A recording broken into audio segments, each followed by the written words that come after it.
I saw Man of Steel. Oh no, okay. Let's talk about Man of Steel. I made a video about Man of Steel like 2 years before it came out.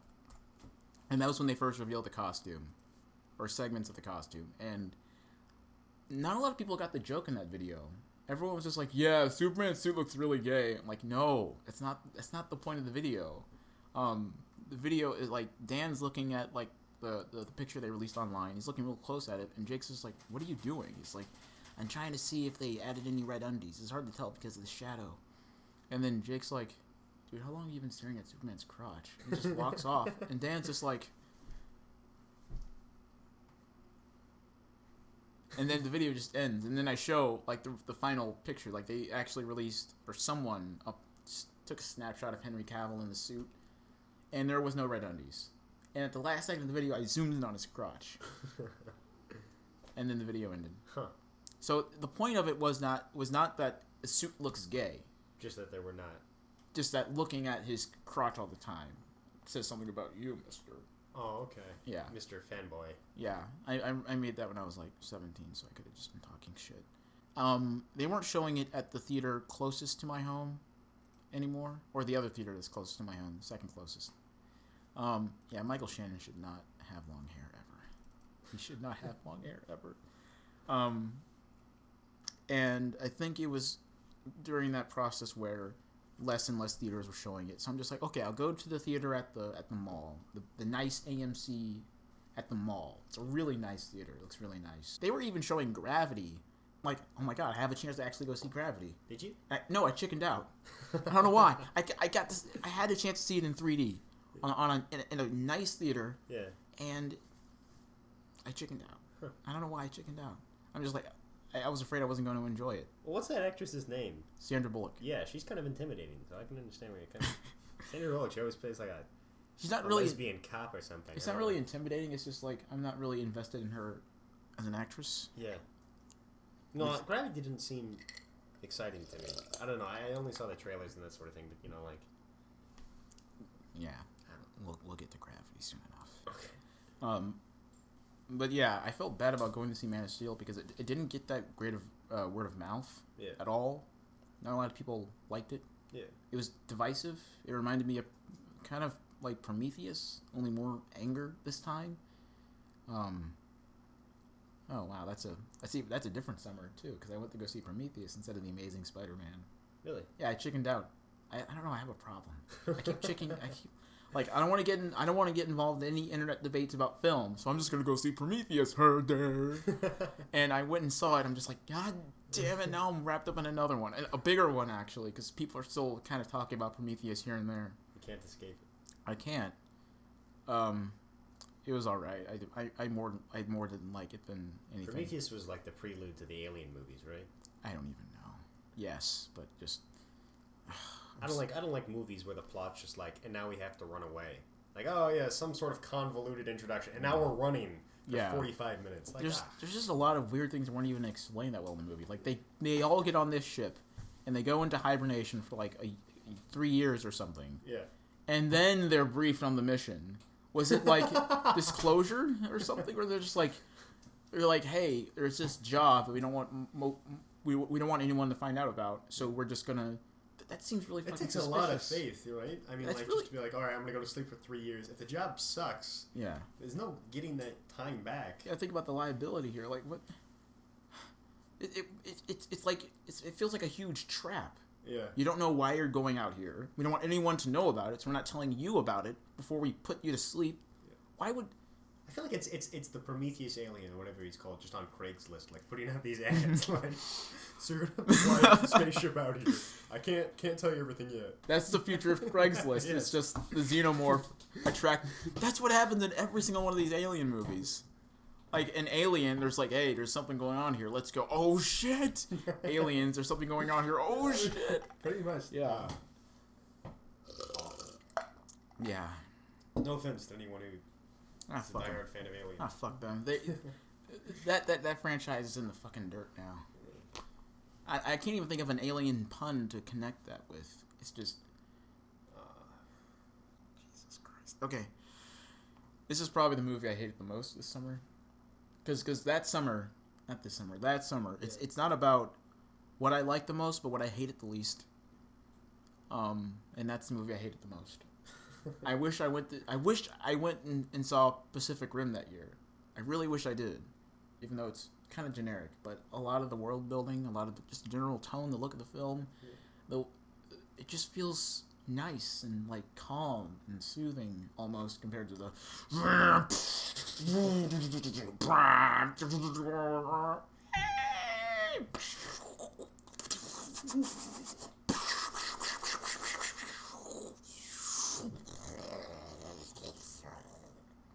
By the way, everyone listening really just missed out because there were a lot of really cool hand movements that went with all that. So. Yeah, I talk with my hands. Yeah. My brother gives me crap for that a lot. Does he? Yeah, because he doesn't. No one I know talks like that.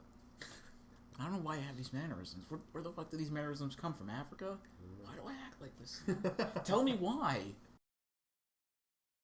Yeah. I saw his yearbook page, and he was in the Thespians. Yeah, his senior year. A drama kid?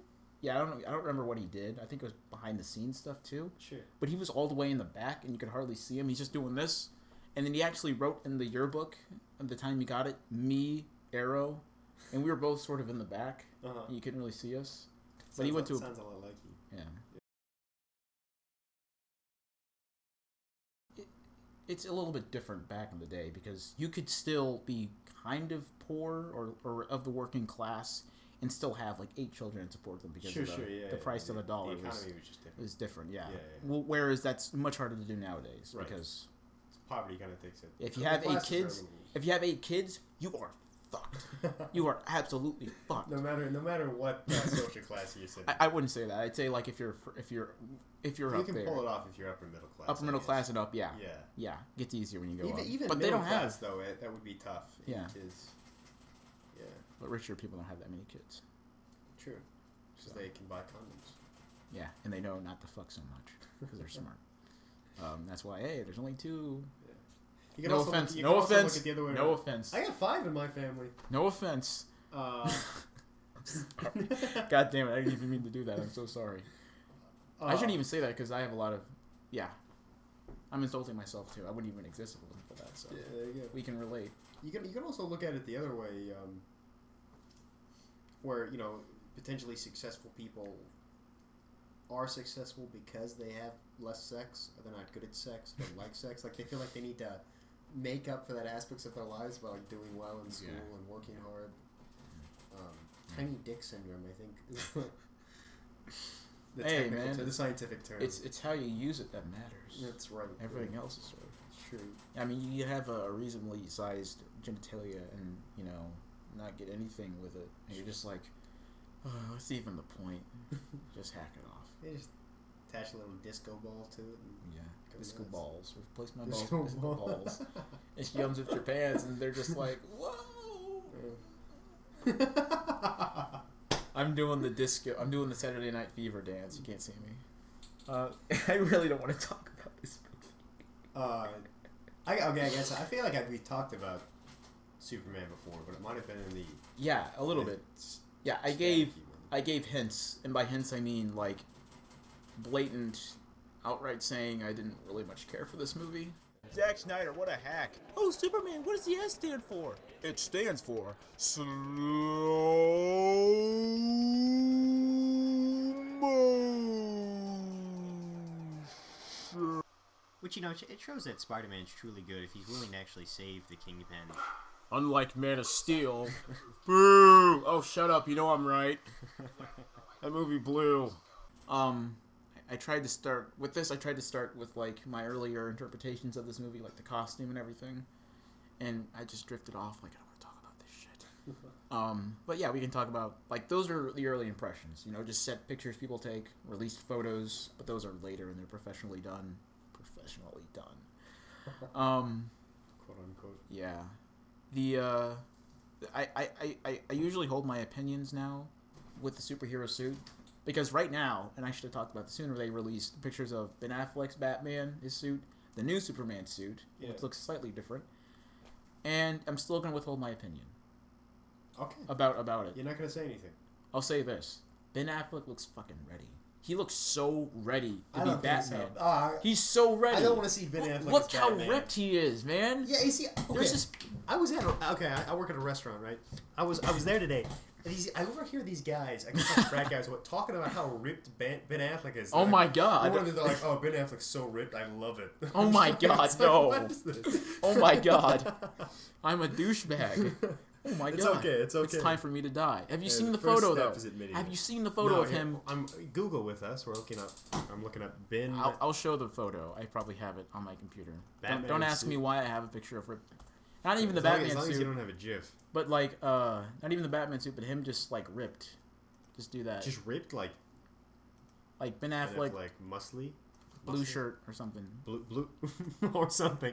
I don't know. Take There it that is. or There it is. something. It's right there. It comes up. Oh, Blue okay. eyes. Oh You god. know exactly what you're This looking is for. blue Don't eyes. say or Yes, something. that's it. That's it. He looks so fucking ready. Ugh, yes. Is this him in the Batman set? I don't know, but he's ready. Yeah, Batman. He's hulking up. Look at him. He's Ah. like, what? You say something about me on the internet? Huh? You want to come and fight me? I Want can to come and fight me, nerd? I Come can on, let's say do this. Come on, I'll kick your ass. And he will. Yeah. He will slam your head against the keyboard. That's what your response on your fucking blog is going to be. Just a bunch of fucking keys because he smashed your face against the keyboard and he hit send. All right. With that in mind, keeping that in mind, I okay. do not want to see Ben Affleck as Batman. I don't know. I think he might do it all right. He looks a lot more like the comic book Batman that Christian Bale does, because Christian Bale doesn't look like Batman at all. They're going with a more Frank Miller-ish looking Batman here. He's got the hair, he's got the body type. I mean, he looks like Batman. The ears are even smaller on this bat suit. But Ben Affleck, pardon my French, sounds like an autistic retard. Yeah, the voice. I can see them working intensively on the voice of Batman because, guys, let's not fuck this part up, please. For the love of God, can we not just fuck this part up? Unlike this one. No, I'm not gonna do that because every time I do it, my voice just disappears. Yeah, it's hard to go for the rest of the. I can go for this voice now. I can always do this. Look at Ben. He's a pretty big guy. For you. My mom went to the dentist recently to get a root canal, and they put on this mask. And I'm just like, what? They gave you a mask? They just shot a needle into my face a whole bunch of times. Maybe she has. I don't know. I just wanted that mask because I would have gone, like I know it would have happened. Whatever. I would have started quoting Bane with the mask because it gives you the funny gas and everything. And I'm kind of cool with the people who work there because I go there a lot because my teeth are fucked up. And I would have gone, no one cared who I was till I put on the mask. And I'm sure that guy would have laughed. I'm sure my doctor would have laughed. Because he's kind of a young guy. I think he's in his 30s. Okay. Yeah, he's pretty cool. That's funny. Yeah, he would have laughed at that. Yeah, you gotta wait until they ask, like, how are you? How are you feeling? Oh, God, how I was feeling until I put on the mask. Exactly. Yeah. I should have. Oh God. I'm I'm not gonna get a root canal anymore. I got all my teeth done. I had even if you did it again, it wouldn't be as topical anyway. It's kind of. Yeah. Not on certain websites, but whatever. Okay, so yeah, I have no expectations for this movie because I didn't like the last one, and it can go either way for me. So it can be so retarded or so cool, I will enjoy it. But if it's like in that middle where it's not interesting at all, Dark Knight whatever. Rises was sort of disappointing. A little bit, yeah. Yeah. Yeah. For you. But that opening plane scene, that is comedy gold. Comedy fucking gold. Oh god, I can't do this. I love the scene where the guy's like, "You're pure evil." Yeah. I don't know. It was just a silly movie, man. Yeah.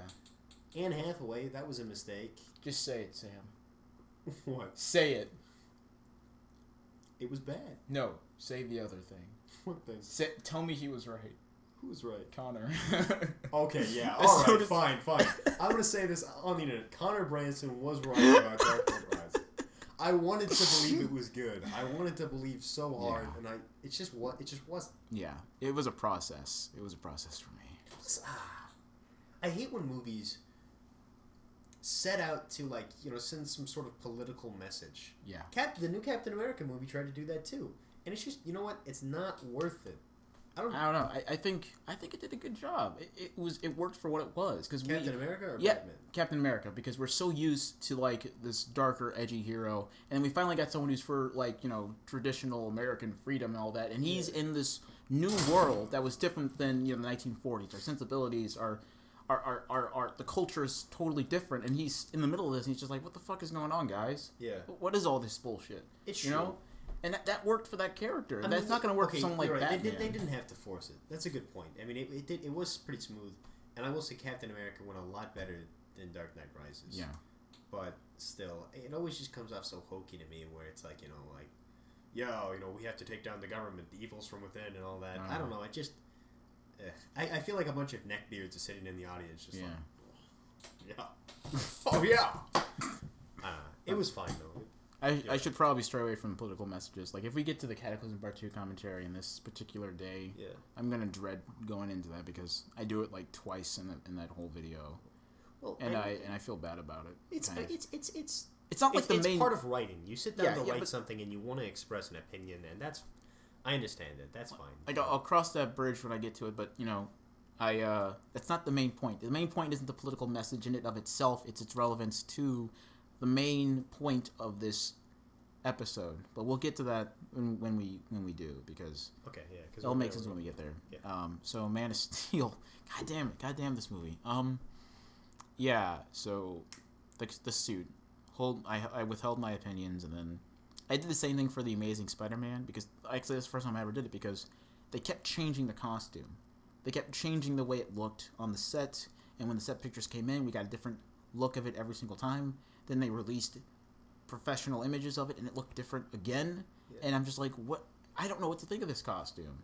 So when it finally came out on DVD, and I got it on DVD, I'm just like, oh, wow. Oh, my God. It's a Spider-Man costume with vibrant reds and blues for the first time ever on the big screen. Because in the first movies, the Sam Raimi movies, I don't like that costume anymore. It's just so flat. Yeah. And the colors are very just, dark. They're washed out almost. Yeah. I say the reds look all right, but the blue is always too dark for me. The navy blue, yeah. Yeah, it's too dark. And Spider-Man's supposed to be, primary colors, Yeah. Red, blue, yellow. I mean, obviously it was red and blue, but still. Yeah, and this costume has more texture to it. Yeah. So when they do the CGI, it looks more convincing because they actually have something to work with. Whereas the first Spider-Man movies, the costume was intentionally made to never wrinkle. It was smooth. It was perfect. They did all that on purpose, even though it just doesn't really work here because it doesn't look convincing. We never see Spider-Man working on the costume that looks that great. Right. We see it in the movies. We see it in the first Spider-Man movies. Yeah. The second series of Spider-Man movies. He's always working on that. He's improving his technology. You see him doing that stuff and compensating for the lack of resources he has. And I think that's interesting. Yeah. But they don't do that with this Spider-Man, the first one. But here you actually see his process. You see everything.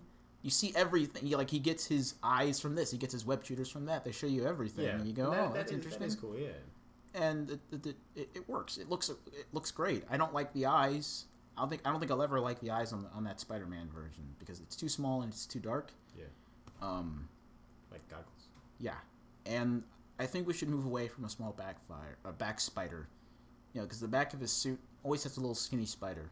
Yeah. And I want the big back spider to come back. Like the beetle looking thing? Yeah. Are you talking about the one that whose legs come over the whole back sort of thing? No, I just the traditional Spider-Man back spider. It's like a red circle with legs on it. Yeah. We should go back to that. More like a beetle than a spider. Yeah. They did that. They did that in the first movie, the first Spider-Man movie, and then in Spider-Man 2 and Spider-Man 3, they had the skinny back spider. Yeah. Even with the black suit, it was still skinny. And they're doing it for this one, too. The skinny back spider. Yeah. And I want the old fat back black whatever. So I like the costume in The Amazing Spider-Man, at least how it looks in their process of whatever, explaining it and such. With Man of Steel, I still couldn't really tell because it's just like, I don't know. I don't know here. Then when the movie comes out, all the things in this movie I'm looking at, all the good things, the things I hated the least or things that I think are decent is complemented with but or however this additional thing. So the suit looks good. I like the design.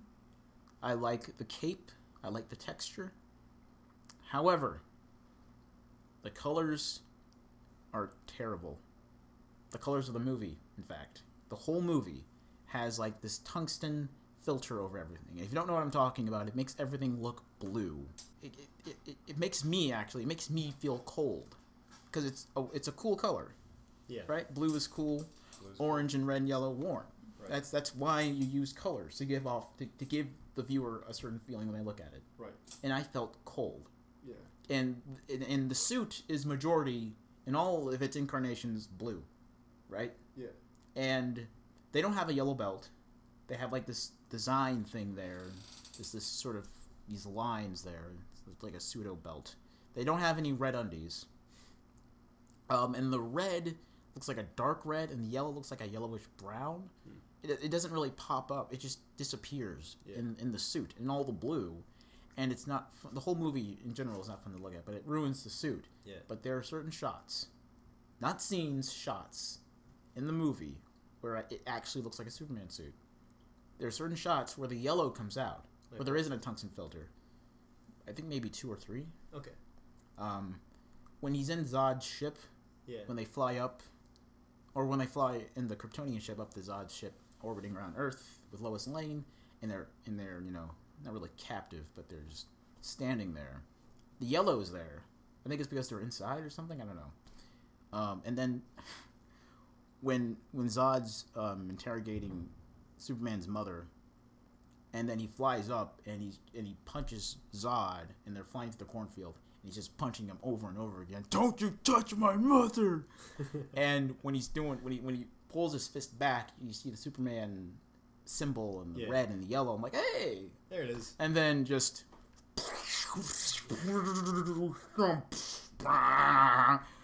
and yeah, it just evolves into that. Right. Yeah. So I was about 10 minutes late, so I missed some of the Kryptonian stuff.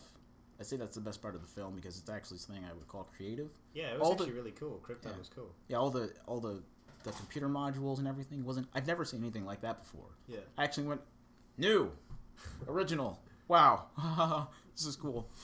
And then, like that whole opening of Krypton and everything is always tricky to do because the whole scenario is just one giant plot hole. Yeah. And how they do it here is just like, oh, we have the ability to fly, but we're not going to use it, and we're just going to fly you guys off into space while we stay here and die. Right. I mean, I guess that's a worse punishment to be part of an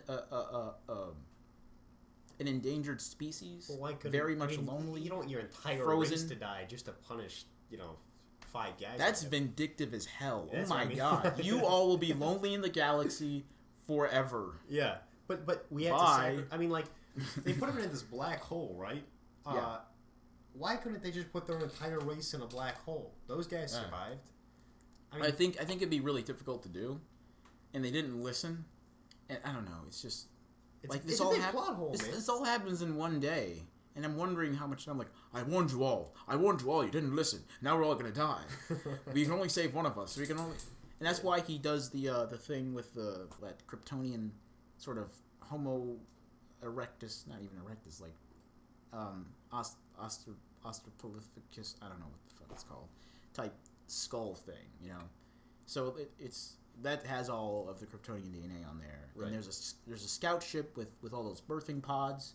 So there's a way to save the race, and that's I don't know what the fuck that Jor-El was trying to do. He's either trying to save his race or save the human race. I couldn't tell. I think it was both. They couldn't decide on it. So I don't know. Yeah. They just didn't know what to do. I mean, he didn't have a whole lot of time, I guess. Yeah. I mean, he gave Zod all the appropriate tools to do that. Right. So it's kind of his fault. Superman's fault. Yeah. He led them right to Earth. They could have terraformed any planet, really. They could have terraformed that one planet where they found the fucking world engine on. Hey guys, this planet's perfect. No, let's go to Earth. I guess they needed the codex and everything. But Superman wouldn't give it to him, right? Yeah, it was in him. The codex was in him. Oh, he was the codex. Yeah, he was the codex. Okay. He couldn't just poop it out. No, it's in his blood. Well, it was super proof. Like, does he need to be alive for the process? No, he has to die. Yeah. I can't extract it from his urine or his poop or his semen. I have to kill him. Like, I'm Why pretty can't sure. we just like suck out some blood? And we do that all the time. I think they were implying it wasn't enough, but can't they just copy it? Right. And why do they need the codex? Why can't they just use themselves? I guess that's how Well, they. it had all the Kryptonian knowledge. Yeah. Right. So this person can be a worker. This person can be a scientist. This person can be a warrior. That kind of stuff. Yeah. Yeah. The movies just contradict itself over and over again. Like, it's making these callbacks to classic Superman, but it doesn't go through with it. And people keep saying, "Oh, it does that because it's a new Superman. It's a different Superman. It's doing something different." It's a worse Superman. But why do that if you're just gonna make a callback to it but not follow through? Right. And there's this little thing that they tried to do to get this religious audience into it, right? They have all this a shot set up with Superman right next to Jesus Christ, who's in the background, and like Superman is Jesus, yada yada yada yada yada. Man, everybody goes crazy over religious symbols. I mean, it kind of stopped being cool 1,000 years ago. Yeah, It's been hit so hard for so many years. yeah. Like and then I think they do something else to try to get the religious audience. They try to suggest that Zod, or at least what's that female Kryptonian's name? Fedora? Is that her name? Yeah, Fedora.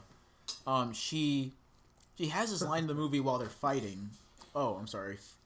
I don't know. She has this line in the movie while they're fighting in Smallville, right?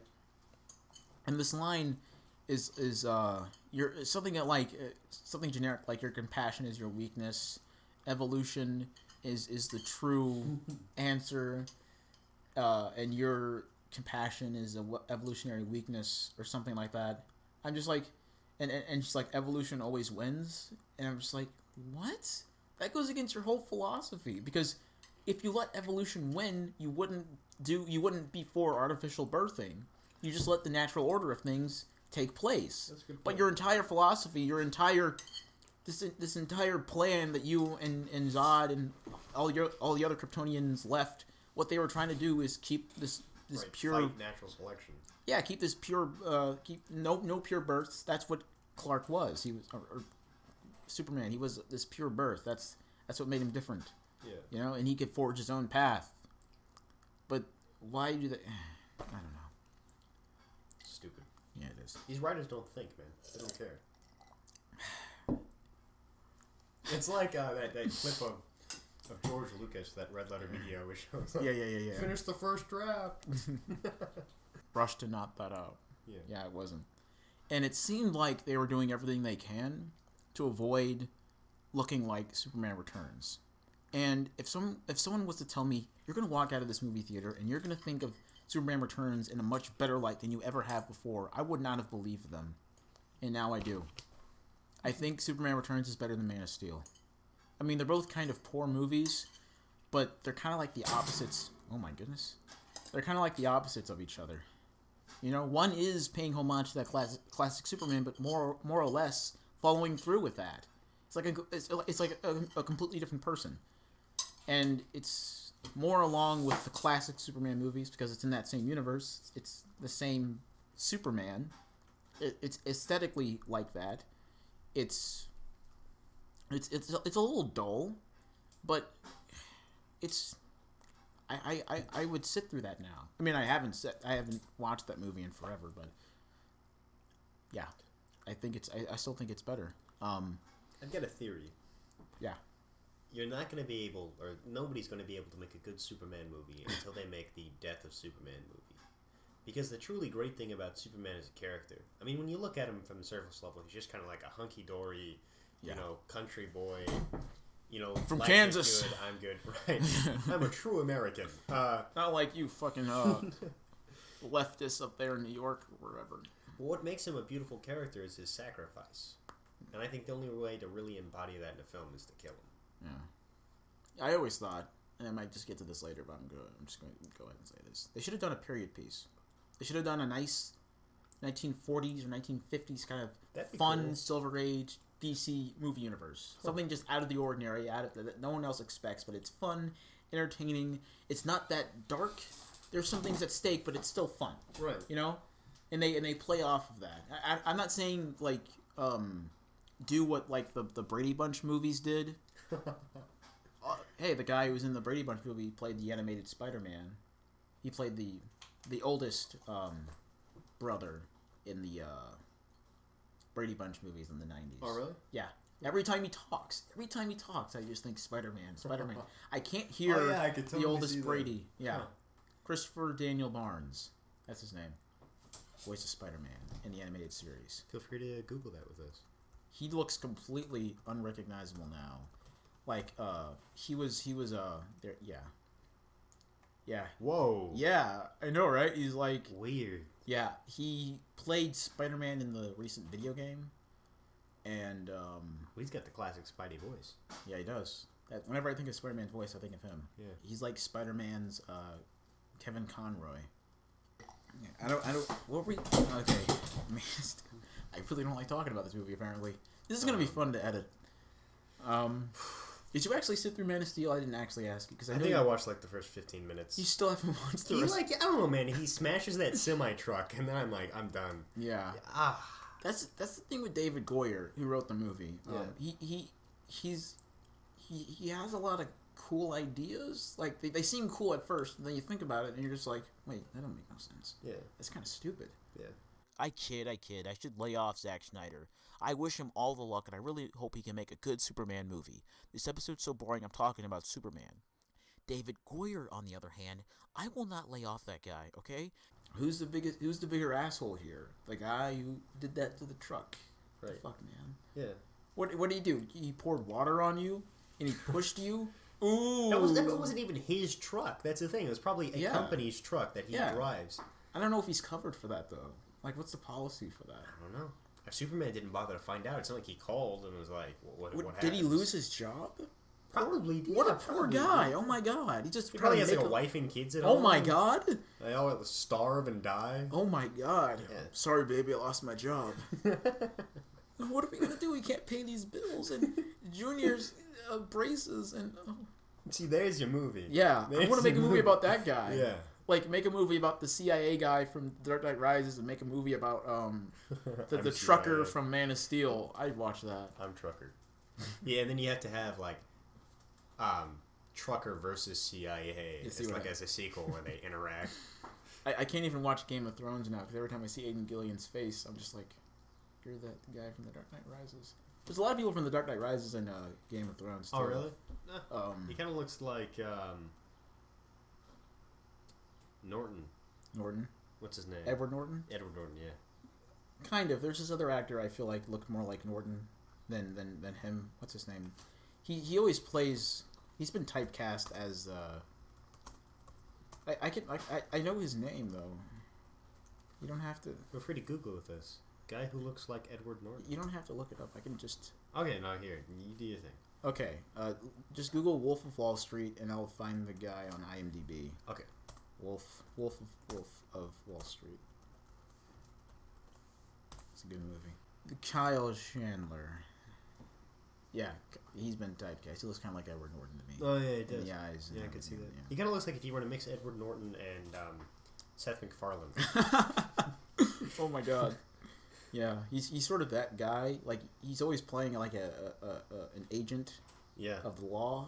He looks like very, FBI, very CIA. executive. Sure. Yeah, just white guy with dark hair, just with a little bit of stubble. I think blue eyes, if I'm not mistaken. Those might be green. But you got a DC I always thought they superhero were right there. brown. They might be green Hazel. or hazel. Oh, yeah. Yeah. He's just that guy. That guy. That's all the stuff we've looked at. Yeah. Bottom here. Yeah. You have Jodie Foster there too. Yeah, I decided to take a look. Yeah. Was not impressed. Man of Steel. Man, just cut to the end. There's no way. There's no way you're gonna be able to do this. Yeah, that's the part where they fight in Smallville. That's where I went. They really don't want to be like Superman Returns. They really don't. Why? Because he doesn't punch anyone. That's the main complaint people He had didn't of Superman punch Returns. He didn't punch anyone in that film. All he did was save people. Ooh. That's boring. I want to see him punch someone. I mean, it is boring. Yeah, but yeah, he can punch people, but it's like that's all he does. He does more punching than saving. Right. Yeah, you need. And it's the other way around. Yeah, and I think the extreme on that end is just more offensive to the eyes and ears and sensibilities of the character, and it's like I can't even sit through it. It's just a bunch of... You can make fighting look interesting, but even that doesn't look interesting. Right. And this is Zack Snyder. You could at least make those scenes look interesting, but I can't see him in here. I can't see Zack Snyder in here. Do you think he just, like, checked out, or what? I don't know. I don't see... All I see here is David Goyer. I see Blade. I see certain aspects of the last 3 Batman movies, but I don't see Snyder. I don't see his directing style in here. I didn't see Watchmen in here at all. You know. Yeah. You know, and say what you will about Watchmen, I still feel like that's superior over Man of Steel. Way more superior. It doesn't go as insane as that movie did. It just... Watchmen was a good film, dude. Yeah. And it's a divisive film. That's fine. That's why I said it like that. I see. Okay. So I don't know what happened with this movie, man. Like, even with Sucker Punch, movie that I just hated. Shut up, movie, Bob. It sucked. I can still see Zack Snyder in there. But with here, I don't see anyone. It's just Christopher Nolan. Christopher Nolan produced this film, right? Yeah, he didn't. He did the story, supposedly. I don't know. You said he just kind of checked out for the film, right? Like, he was not interested in doing it? I think they just slapped his name on there just to get people in there. Right. You think it could have been the same way with Zack Snyder? That, you know, like, he wasn't really, you know... Maybe he just checked out, but he was still there. Right. He doesn't seem like the kind of guy to direct a Superman movie. He seemed like the kind of guy who directed a Dragon Ball Z movie. And that's what it was. It had Dragon Ball Z sensibilities in terms of how they fought. And that's it. The destruction in Man of Steel is absolutely ridiculous. And I heard about that. Once again, this is another thing I heard about before I actually went in. I'm like, it's probably not going to be that bad. My mouth was almost agape at how much destruction is there. Just flat ground, and then eventually rubble, and then destroyed buildings, and then non-destroyed buildings. I'm just like, how is... Oh my god. It doesn't even seem like he saved the day. It doesn't. If you have that sort of destruction, it's just like... Like, people say, oh, he saved Earth. Like, Superman can save Earth. He can. He can do a better job than this. Yeah. And they release some state... There's so much damage control over this. Wow. So many buildings just fall down, and it's not fun to look at. It's not... At least not in this context. It just looks kind of sad. Yeah. Just watching all this stuff fall over and watching people die.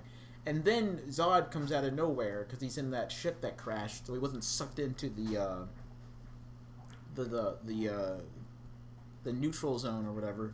And it's not called Phantom Zone. Phantom Zone. Right. I got all these zones from all these other science fiction movies. Right. Just don't say the danger zone. Yeah. Okay.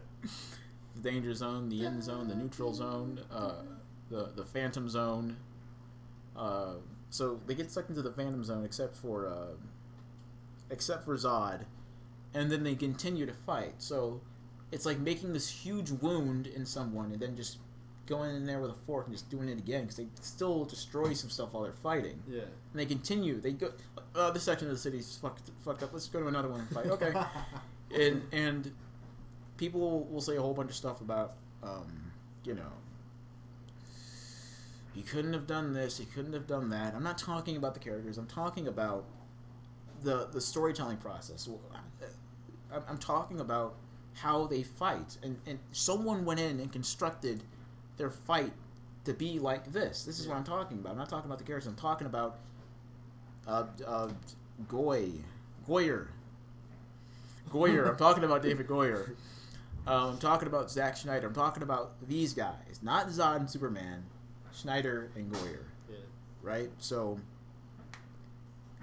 the fight ends with another huge, twist that no one saw coming that people are going to talk about after the movie's out. And that's, Superman kills Zod. Twists his neck while he's shooting his lasers at that family. He could have jumped in front of the laser. Okay, once again, that's a character thing. Okay. There's a more heroic thing he could have done in that situation. Yeah, but it contradicts, like, the fight, because it's like all these people are dying, but not this one family in here. Well, He doesn't want... He's a dick. He doesn't want to see it. If it's just in a building and it falls over, oh, I didn't see him die, no big deal. I don't want to see it happen. It's like, ew, you have a boogie in your nose, but I don't want to see you pick it. Right. Disgusting. Gross. It's like, get it done, but I don't want to see how you get it done. Right. Ignorance is bliss, and it certainly is. That's how this movie made so much money. Made my money. I paid to go see this movie, so it's my money. Well, you made that happen, Reggie. So, and this is a bigger problem with the Zod and Superman fight. It's just the fights in general. It's just, I can't tell the damage that's being done to these people. Because when people fight in the movie, you know, they get tired, they get bloody, they get bruised, their clothes tear.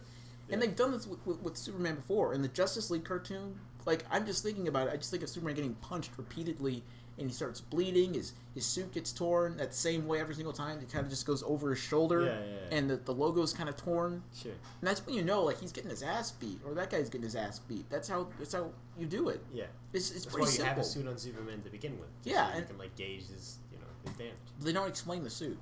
So they can't show you repair the suit, they can't show damage to the suit, because then you have to show how he does anything with the suit, and they don't show that. They don't even show you how he shaves. And like one shot he has a beard, then when he puts on the suit, no beard. And they didn't even show you how he can shave. They've shown it before in a cartoon or something, or in a comic book, but they've shown it before. Yeah. Wouldn't be that hard to do. Just one segment, real short, where he just shaves his beard. Sure. He does the thing in the mirror, right? Lasers eye in the mirror, and then he just shaves it. Is that how he does it? Yeah. Huh. Does that mean that his lasers could harm his skin as well? Like, Maybe. if someone were to shoot Superman lasers at Superman, that could, like, cut through his skin? Possibly. I don't know. I've never seen that before, but I think he can lower the intensity just to cut off his hair. Okay, that makes sense, yeah. So when they get to the point where he breaks his neck, that's even sort of, pun unintended, broken. Oh, he could have just broke his neck? They didn't break anything. Yeah. And then all of a sudden you can kill him? Was he holding back? Was he stronger? Well, there's no indication that he doesn't like killing. There's no indication that he could have killed him. There's no indication that he can cause any damage to them. They're just hitting each other over and over again. They're literally bouncing off each other. And no damage is being done. The city's being damaged. Yeah. And there's no stake in that anymore because the city's already fucking destroyed. And it just... And it's like, I feel sorry for him. He killed someone. And then he screams, and then Lois just shows up. Lois always has to just show up wherever he's at. For no reason. It doesn't make any sense. There's no reason for Zod to want Lois to be up in the ship with him. Yeah. Like, Fedora is just like, Zod wants the female to come with us. Like, Why? No reason. Why is she on that aircraft near the end of the film when they're flying towards the city? Does she know how the thing works? I don't know. And when they power up the Phantom Drive and she puts the Kryptonian key in the machine, it doesn't go in, and is like, and that scientist guy is like, it's like, what's going on? Like, it's not working. What's it supposed to do? And Lois is like, it's supposed to go all the way in. I'm like, is that supposed to be funny? This isn't funny. Lois, Miss Lane, it's not safe to be over there. And he goes, "Wah!" when he flies off the ship. It's just like, at least the guy sounded like he would have made that scream. But I'm so sick of that Wilhelm scream, man. I'm so fucking sick of it. It takes me out of the movie every single time. Yeah. I don't know why people think that's funny. Peter Jackson does it. Snyder does it. Everyone does it. I think Christopher Nolan is the only guy who doesn't do that scream. I don't think he ever has done that scream before. He seems like the kind of guy who would not like to do that. Right. Yeah, so, yeah.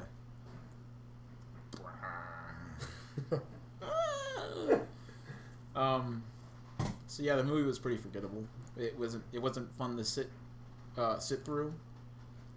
The theater was kind of packed. I was in, and I felt really bad seeing it because I'm just like, I feel like I'm doing something wrong here. Oh yeah, you're encouraging these people, dude. Yeah, and then I left. left. This works, and do it again.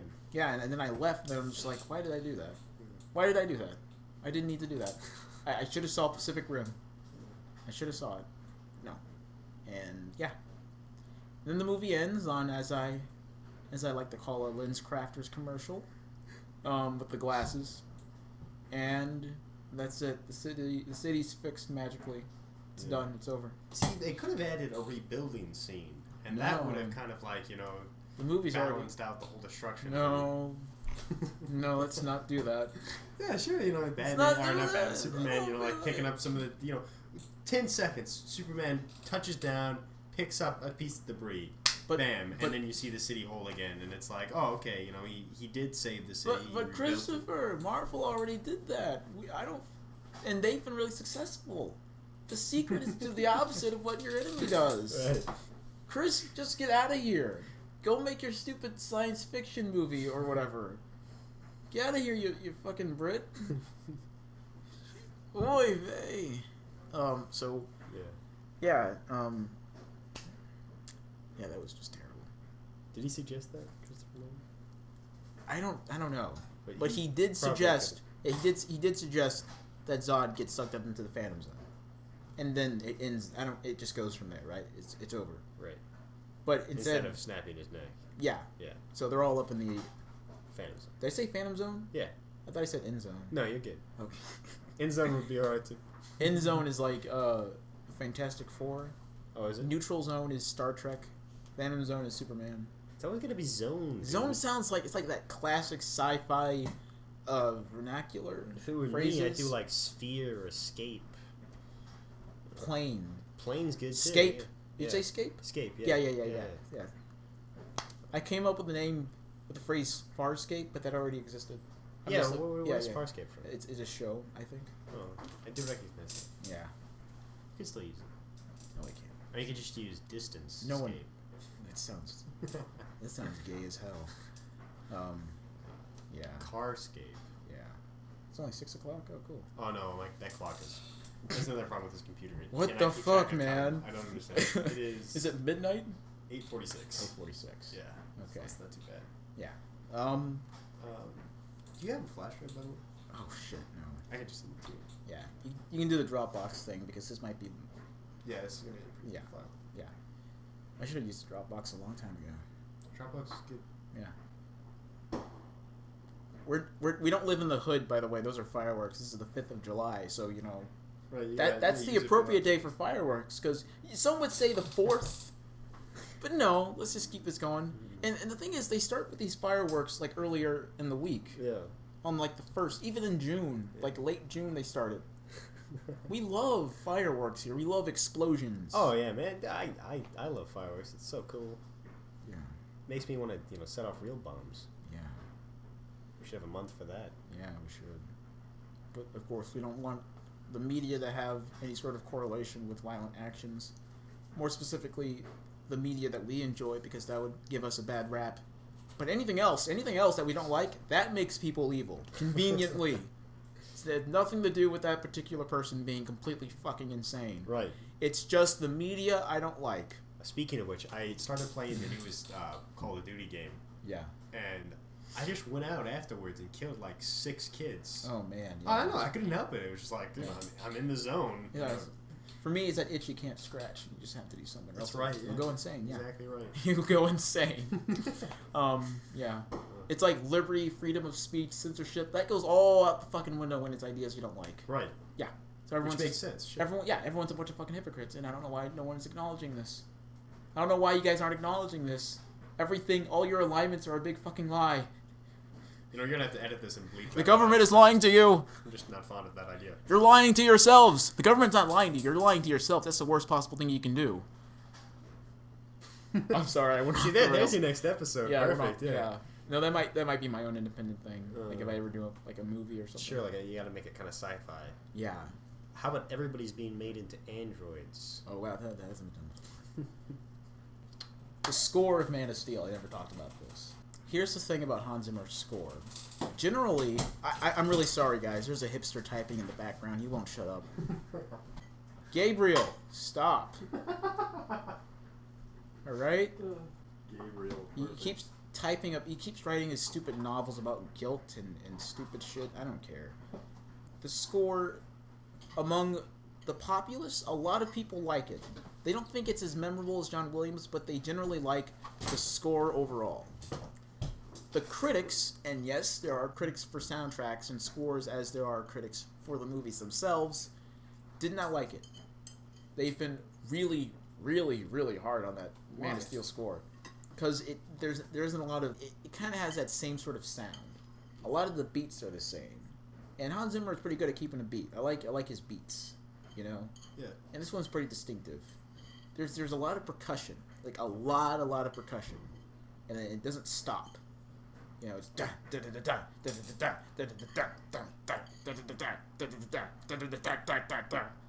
all throughout the score, and it's not as, and the instruments aren't as varied as the John Williams score. You know, fucking fireworks. There's with John Williams scores. You know, you got woodwinds, you got brass, you got percussions, you got strings and everything. But with Man of Steel, it's mostly percussion. A lot of brass, no woodwinds, a lot of strings, and techno digital stuff too. So that's their, and there Minus is the techno digital. That's pretty typical of Hans Zimmer, though, right? Percussion and strings. Yeah. But when they cite a score of his that they like, they say something different, like the Lone Ranger score, the Pirates score, or Sherlock Holmes. That sort of Hans Zimmer score, because he has like two sides. There's like Inception Hans Zimmer, and then there's Pirates Hans Zimmer. Right. And yeah, and they like pirates. Yeah, they like that side of him more, because a lot of different composers has hopped on that sort of sound, and now we're hearing it everywhere. And even Hans Zimmer has acknowledged the fact that a lot of people have been using his sounds and the texture he used for Inception. Right. And everyone's noticed it. I've noticed it. He's noticed it. So for Interstellar, he said he's going to use something different. And I can't wait for everyone else to use that one too. We'll see. The main score for Superman it reminds me a lot of Batman. It's simple, but it embodies the character kind of pretty well. It's there. But it's not very memorable, and it's not something you'd hum. I find myself humming not really the main themes of his movies, the main score, but just melodies that he plays. Like, I find myself going da da da da da da da. That's fun. That sounds. I could listen to that forever, and that there is a lot of that on the soundtrack. And sometimes I find myself humming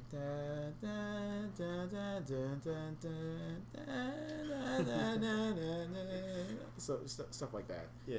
And I wish there was a little bit more of that on the soundtrack, personally, because with the Lone Ranger, you have a whole bunch of different melodies, and it's a whole bunch of different sounds, and it sounds very. He embodies the sound of a Western really, really well. Yeah. And there's a lot of callbacks to different composers, like from The Good, the Bad, the Ugly.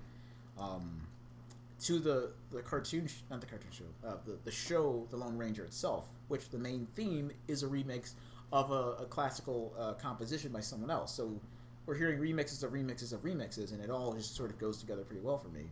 But with Man of Steel, it doesn't feel that inspired. It's sort of lacking. I like it, though, but it's not really up there. It's not really heroic sounding. It seems to be a theme of this film. I mean, every time you talk about someone who's contributed, you're like, it's just not really their best work. Yeah. Huh. I feel that way about some of these superhero movies, though. Like, whenever I see a director do this, it's not bad, Yeah. but it's weaker compared to the other stuff. Like, with Shane Black, Nolan, Sam Raimi, all these directors. It's not like they do a bad job. They don't. It's just that it's not as good as the other stuff. I'd even go so far to say, like, Edgar Wright, and when he did Scott Pilgrim. It's a good movie, right? But it's a comic book movie, and it's not as good as Hot Fuzz or Shaun of the Dead. Right? So it's... Yeah. And even the composers. You know? Because I can say how much I love the Dark Knight score and Batman Begins so much, but I like Inception more, like Pirates more. So yeah, his Amazing Spider-Man 2 score was definitely more heroic sounding. Like there was a lot more woodwinds. You know, there's a lot more different instruments there, and it still had that digital sound in there. So it's like he learns and he says he's kind of sensitive to criticism, and I felt like, you know, he's really good when he works with other people. Like, he worked with Pharrell for that soundtrack, and I like it. Well, cool. I don't like the singing, though. I don't like the singing that they have in the soundtrack. It's distracting. I haven't heard it. It's like some parts of the score, I'm like, oh, this sounds really cool. Oh, they're singing. Oh, it's good. But this was in the Amazing Spider? Yeah. I didn't know The second this. one. Oh, the second one. Oh. Yeah. I like that one, too. The first Spider-Man theme, too. It gets it stuck in your head. It got stuck in my head, too. How's it go?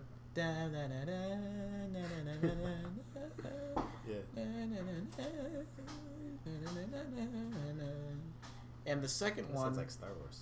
kind of, yeah. Yeah. The guy who did Titanic did the score for that, for Amazing Spider-Man 1. Cool. And for Amazing Spider-Man 2, let me see if I remember.